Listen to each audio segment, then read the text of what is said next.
Ek groet julle vriende. Vandag luister ons na die fees van die weke en daarvoor lees ons Levitikus 23 verse 15 tot 22.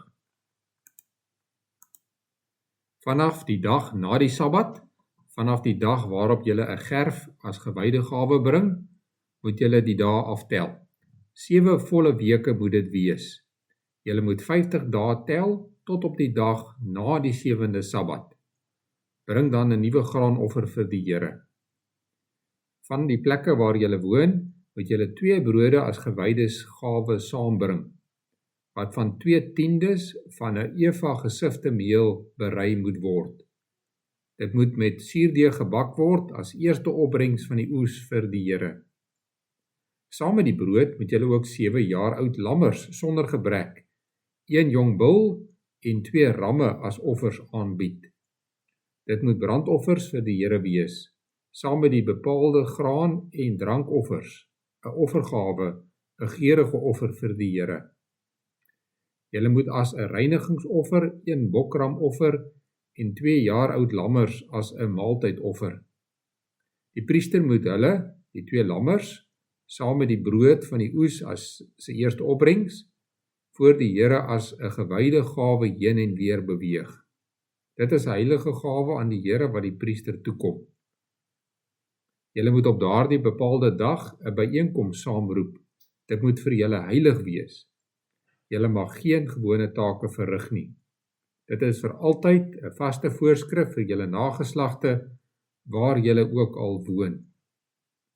Wanneer julle die graanoes op julle lande insamel, mag jy nie die kant van jou land skoon afoes nie, en jou oesreste mag jy nie optel nie. Vir die weerloses en vreemdelinge moet jy dit agterlaat. Ek is die Here jou God. Ons lees tot sover uit die woord van die Here. Na die eerste 3 feeste van die jaar, dit is die Pasga, die fees van ongesuurde brood en die fees van eerstelinge, het die Israeliete van Jerusalem af teruggegaan na hul huise. Tuis het hulle hard gewerk om al die graan te oes. Maar hulle het ook die dae sorgvuldig getel.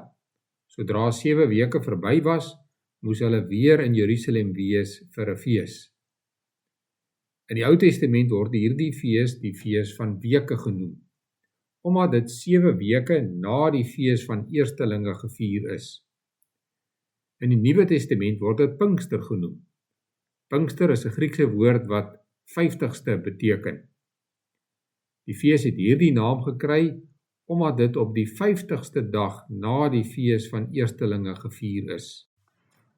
Met die fees van eerstelinge is God se volk herinner daaraan om te vertrou dat hy die oes sou voorsien. Nou met Pinkster het hulle na die oes gekyk en gesien. God het voorsien. Hy het oorvloedig voorsien. Dit is waarom daar soveel offers by hierdie fees was. Vir die fees van eerstelinge was die brandoffer net 1 lam, maar vir die fees van weke was die brandoffer 7 lammers, 'n bul en 2 ramme. Met die fees van eerstelinge het die Israeliete hul eerste gerf graan vir God gebring. Maar nou het hulle 2 brode gebring. Hierdie brood is gebak met die graan van die nuwe oes. Die 2 brode is ook die eerste opbrengs of eerstelinge genoem. Net soos die eerste gerfgraan was die brood 'n beeld van die hele oes. Maar met die fees van eerstelinge het God se volk nog vooruit gekyk na die brood wat God vir die jaar sal gee. Nou het hulle geloof sigbaar geword. Hulle het brood.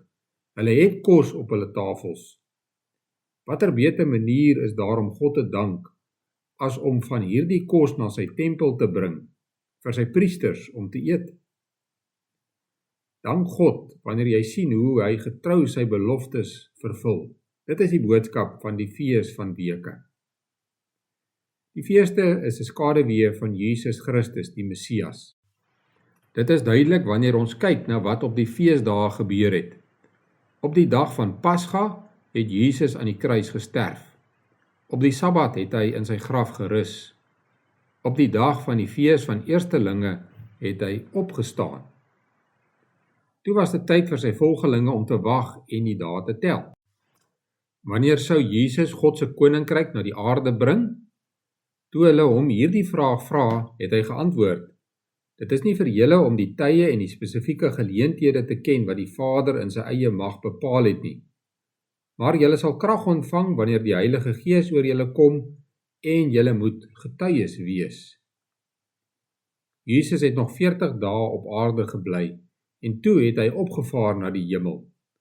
Sy volgelinge het onthou wat hy vir hulle gesê het. Hulle moes in Jerusalem wag totdat die Heilige Gees oor hulle uitgestort sou word. Toe, op die 50ste dag na Jesus se opstanding, het dit gebeur. Dit was die dag van die fees van weke, Pinksterdag. Jesus se volgelinge was saam op een plek besig om die fees te vier.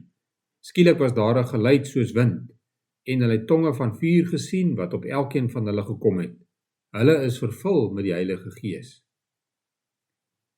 Toe ons oor die fees van eerstelinge gepraat het, het ons gehoor dat God se koninkryk die groter oes is wat hy altyd aan sy volk beloof het. Deur sy Gees uit te stort, het God begin om daardie belofte te vervul. Die Heilige Gees het Jesus se volgelinge die krag gegee om getuies van Christus te wees. Op Pinksterdag het hulle die evangelie met almal rondom hulle gedeel. Teen die einde van daardie dag is meer as 3000 mense by hulle getal gevoeg. Dit was werklik 'n oorvloedige oes. Maar Pinksterdag was net die begin. Soos Jesus beloof het, het die Heilige Gees sy volgelinge gehelp om die evangelie te versprei tot aan die einde van die aarde. Vandag is daar miljoene mense wat aan God se oes, sy koninkryk behoort. En die oes groei steeds, selfs op plekke waar dit onmoontlik lyk. Hoe getrou is ons God? Hy vergeet geen van sy beloftes nie. In Christus en deur sy Gees vervul hy al sy beloftes. Laat ons doen wat die Israeliete gedoen het toe hulle die fees van die weke gevier het. Laat ons God dank wanneer ons sien hoe hy getrou sy beloftes vervul. Al wag ons nog dat God se koninkryk ten volle kom, kan ons reeds deur die Heilige Gees begin om die oorvloed van God se koninkryk te geniet. Daarom behoort elke dag vir ons 'n Pinksterdag te wees. Ons lewens behoort lewens van dankbaarheid te wees. Jy sal onthou dat die Israeliete 2 brode vir God gebring het om hom vir die oes te dank. Hierdie brood was gewone brood met suurdeeg. Dit was die kos waarvan hulle elke dag geleef het. Wat beteken dit vir ons? God wil ons gewone daaglikse lewens hê. Ons lees in Kolossense 3 vers 17. Wat julle ook al doen, in woord en daad, doen alles in die naam van die Here Jesus, terwyl julle God die Vader deur hom dank. En in 1 Korintiërs 10 vers 31, of julle dan eet of drink of enigiets anders doen, doen alles tot eer van God. Laat ons God dank deur hoe ons elke dag leef. Een spesiale manier om dit te doen is om te deel wat God vir ons gegee het. Ons kan ons kos deel met mense wat honger is, veral ons broers en susters in die geloof. Ons kan weeskinders help en mense wat deur moeilike tye gaan. Selfs al is jy arm, het jy iets om te deel. Jy kan jou geloof en jou kennis van God deel.